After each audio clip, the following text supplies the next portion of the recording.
पूर्णिमा क्या है, चंद्रमा पूरा होता है, तो मेरी बॉडी में क्योंकि 70% वाटर है, तो मेरी बॉडी में उतनी फ्लक्चुएशंस होती हैं, तो वो इतनी फ्लक्चुएशंस में मेरा माइंड कभी स्टेबल नहीं होगा, मन में चंचलता रहेगी। तो इसलिए वो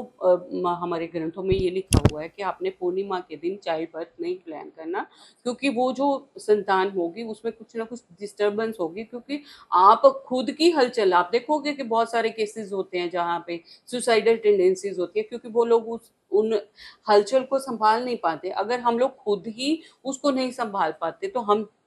अब किसी को वेलकम कैसे कर सकते हो। और ऐसे ही अमावस में क्योंकि बिल्कुल अंधेरी रात होती है, तो बहुत सारे लोगों में डिप्रेशन ऐसे होता है, तो इसलिए ये 2 तिथियां तो बिल्कुल ही मना करी हुई हैं।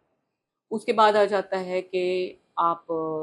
जो टाइम होता है शाम का टाइम हो जब 2 टाइम मिलते हैं, संध्या काल जिसको बोलते हैं, उस टाइम पे उन्होंने बोला है कि आपको नहीं प्लानिंग करनी चाहिए। इसके पीछे बहुत सारी उन्होंने एग्जाम्पल्स दी हुई हैं, जैसे कि हिरण्यकश्यप का बर्थ बताया हुआ है उन्होंने कि वो उस टाइम का बर्थ था, अदरवाइज उसके दोनों पेरेंट्स बहुत स्पिरिचुअल थे, ऋषि मुनि, है ना। बट फिर भी उनके घर में इसका बर्थ हुआ, क्योंकि जो काल चूज किया गया था वो बहुत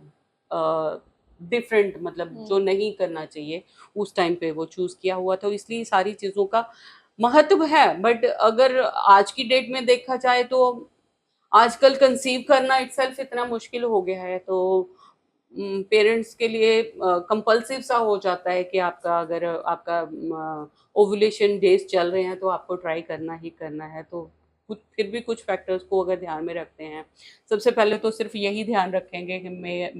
पीरियड्स नॉर्मल होने चाहिए, आपका हेल्दी होना चाहिए, और उसके बाद आपका यूट्रस हेल्दी होना चाहिए। यूट्रस हेल्दी होने से मतलब है कि कई बार होता है कि हमारे यूट्रस में सिस्ट होती है या मायोमा फॉर्मेशन हो जाती है, तो ऐसी कोई चीज़ नहीं होनी चाहिए। जितना आपका हेल्दी होगा यूट्रस, उतने आपके बच्चे हेल्दी होंगे। तो ये सारी चीज़ों का जब हम लोग ध्यान करके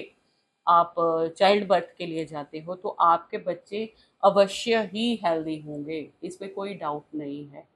क्योंकि हमने खुद को ही अपने आप को पहले क्लीन कर लिया, और उसके लिए पूरे प्रोसीजर बताए गए हैं कि अगर आपको लगता भी है आपको कोई दिक्कत है, तो आप पहले खुद को क्लीन करो, खुद की प्रॉब्लम्स को ठीक करो, उसके बाद आप चाइल्ड बर्थ के लिए जाइए। नहीं तो पहले खुद को क्लीन करना बहुत ज़रूरी है, अदरवाइज वो सारी चीज़ें फिर बच्चे कैरी ओवर करते हैं, उन पे वो सारी चीज़ें आपकी जाती हैं, वो ज़रूर